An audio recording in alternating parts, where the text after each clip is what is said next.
This is CRP. I wanted to talk to you about political violence, and this is just going to be the one-shot kind of video. See if this thing works. Well, you know, I come from Chile. My family's from Chile. We've been in Chile since the 16th century, as a matter of fact. Yeah. And we know a thing or two about political violence. Anybody from Latin America knows a thing or two about political violence. You see, political violence is more often than not the tool of political actors, that is, politicians. See, the politician, the way it works is, you see, one hand washes the other. The politician helps the rioters, and the rioters help the politician. You see, you have to understand that there are two kinds of rioters, of political violence, okay? The one is spontaneous. The one is just people got fed up. Something happened, you know, whatsoever. It could have been major or it could have been trivial. And all of a sudden, just it's the straw that broke the camel's back, and just everybody just starts rioting. And, you know, like Rodney King. That's a classic example. The Rodney King riots in '92 in the US. I remember them very well. I was living in Washington at the time, and I saw them on TV, and holy cow. But that was spontaneous. It wasn't that anybody was directing that. It was just people just got fed up. The video was just outrageous, and everybody just, you know, kaflooey. The whole thing went up in flames, okay? That's what happened. Sorry, my seat keeps like sliding down. I got to replace it. But anyway, that's an example of spontaneous political violence. But what we saw in the United States over the summer was not spontaneous. Oh no, that was pre-planned, okay? We saw it. We saw it while the riots were happening. We'd see, you know, pallets of bricks being arrayed in strategic points throughout the various cities where there was rioting going on. And more to the point, we saw a lot of politicians downplaying the violence, or else saying that it was justified somehow. Egregious acts of violence, of vandalism, of burning people's businesses, destroying people's businesses. And the politicians would say that it was justified. And the propagandists for these politicians, i.e. the media, they would excuse it away. You saw that famous video of that guy, that bald-headed reporter with the glasses, and behind him, a Wendy's is on fire, flaming away in the night. And he's like, oh, it's just peaceful protests going on, nothing much to see here. What the hell, man? Come on. I mean, come on. You know what I'm saying? Yeah. Propaganda. And see, notice the relationship between the politician who gets an advantage from the rioters and the rioters. You see, the politician, what does he do? He makes sure that the rioters, who are on his political side, of course, they don't get arrested. And if they do get arrested, they don't get charged. See? So the rioters, they skate away scot-free. And what do the rioters give the politician? Very obvious. The rioters intimidate the politician's political opponents. And that's the point of political violence. See? The point of political violence is not to destroy stuff. That just happens as, you know, part of the process. The point of the process, rather, is to intimidate and silence political dissent. That's the point of it. It's not supposed to be like you're getting something tangible from the rioting. No, you're supposed to shut up and frighten away anybody who might oppose you. That's the essence, the point, the reason for political violence. Now, of course, you are a politician. You're a politician, and you have your agents provocateurs, your rioters, your whomever, who are on, you know, a phone call away to go to some city and riot, right? And perhaps you don't have a direct relationship. Of course, if you're a smart politician, you're not going to have a direct relationship. You're going to have an aide who knows a guy who knows a guy who organizes these people. That's how it usually works, okay? No politician, no name brand politician is going to be dumb enough to have a direct relationship with an organizer of these rioters. Of course not. That's, you know, come on. You know, this is 101 here of rioting. understanding of political machinations. You never have a direct relationship with the guy who does the dirty work. The dirty work guy, you have an aide who knows a guy who's in contact with the guy who'll do the dirty work. That's how it works. But anyway, see, the political actor who has these people committing acts of violence on his behalf or on his cause's behalf, right? On his side's behalf. Well, he has those rioters, those thugs, those agents provocateurs, right? And what happens if the other side commits some act of political violence? Well, then the answer is obvious. What you have to do is you have to fall on them like a ton of bricks. You have to make sure that the police attack them, make sure that your propaganda arms vilify them and call them like the worst thing ever, even if the damage they commit is insignificant compared to the damage that your own side has committed. See? I mean, your side might have just set aflame a dozen cities, as happened over the summer. But if your opposing side, even just spits on the sidewalk, you gotta throw a hissy fit and say that it's an insurrection, it's the worst thing that's ever happened, oh my God! The republic is crumbling, democracy is falling apart, ah! That's what you have to do. You have to throw a total hissy fit for the benefit of the cameras, see? So that you completely discredit the violence on the other side, see? Because the more discredited their violence is, the more they are discredited. And the more your violence is allowed to slide, the more power you have. You see? See how it works? Huh?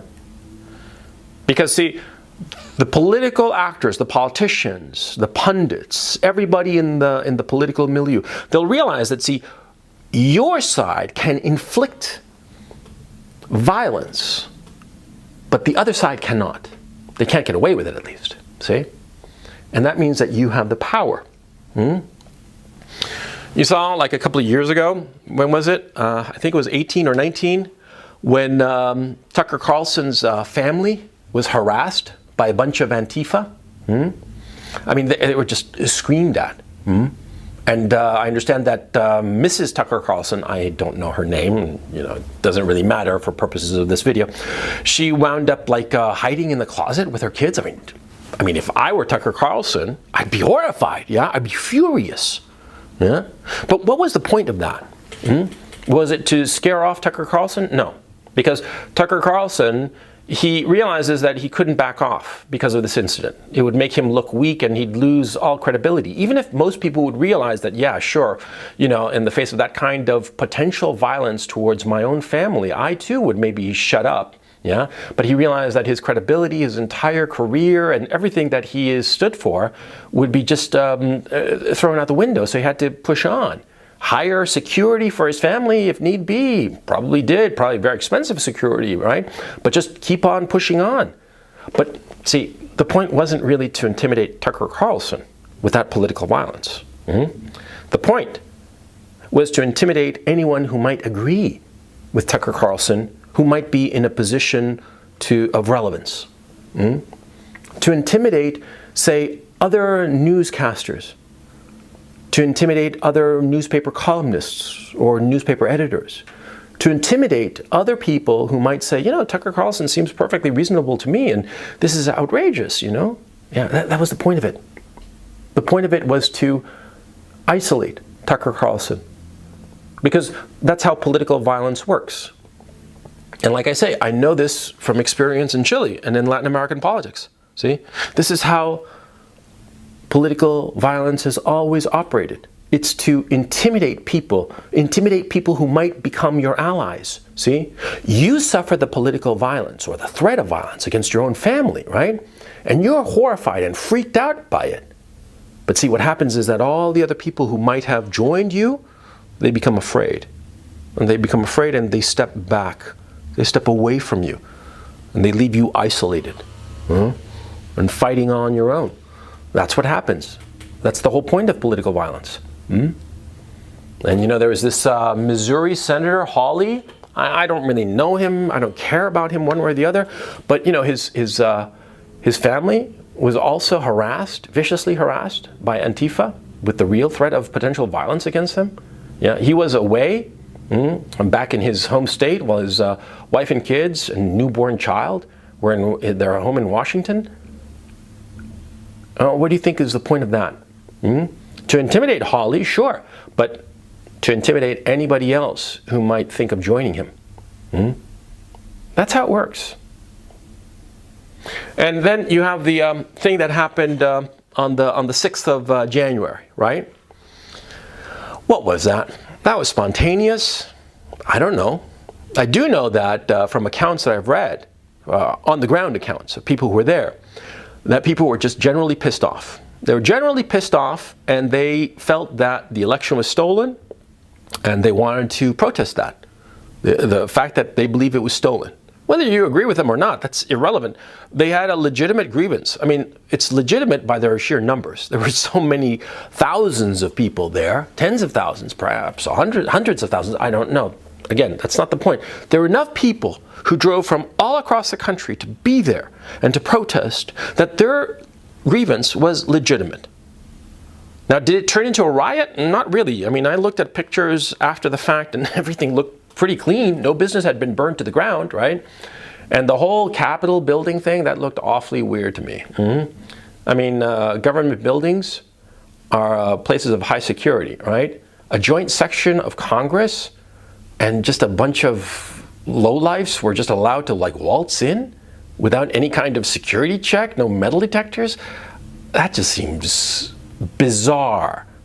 I'll leave it at that. But my point, see, those people who were there on January 6th, they had legitimate grievances. And notwithstanding, the rowdies who basically took a bunch of selfies inside the Capitol building and really didn't do much except maybe steal a podium, which is maybe something I would have done, I guess. I don't know.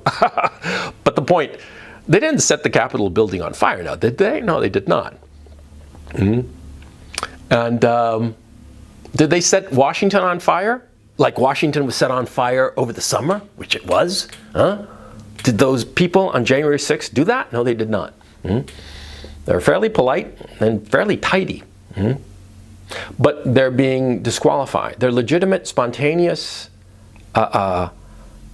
eruption of anger, which was fairly nonviolent, considering, well, they're being vilified as insurrectionists.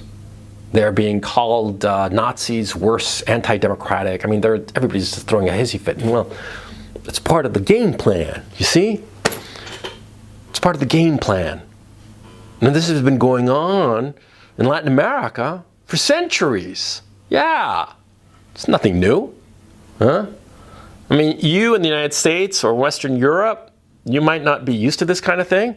But me, any Latin American, we know this. We know this game book, right? And in the past, in Latin America, it was played by both sides, by the right and the left at different times, right? In the United States right now, it's being played by the left, but it's an old movie. We've seen it before. And we know how it ends. You in the United States might not realize this, but we in Latin America, we know how this movie ends. And you know what it ends in? It ends in the side willing to use the violence, controlling the government, and becoming tyrannical against the people. That's how it ends. That's how it's always ended. In Latin America, irrespective of if it was on the right or the left, it always ends the same. Always. The people who are able to inflict violence, use it to intimidate their opponents, inflict political violence and get away with it, they usually win, and they usually start inflicting this political violence on not just their opponent, but ultimately on the entire people. Why? Because they need the violence to stay in power. And staying in power becomes an end in itself. And therefore, the use of violence becomes an end in itself. They need to keep on using the violence more and more repression, more and more abuse in order to stay in power. And like I said, the story, it's not new, not in Latin America. And like I said, it's on the right and the left. Because there's always like one side that's more ruthless. And the other side, stupidly, always falls for this, this idiocy that, oh, you know, we're not like that. We're above that. Yeah. The more ruthless side is the side that always wins. And, well, it's going to happen in the United States. It's happening in the United States. And if you don't believe me, fine. You don't have to believe me. Yeah? You do not have to believe me. All you have to do is wait.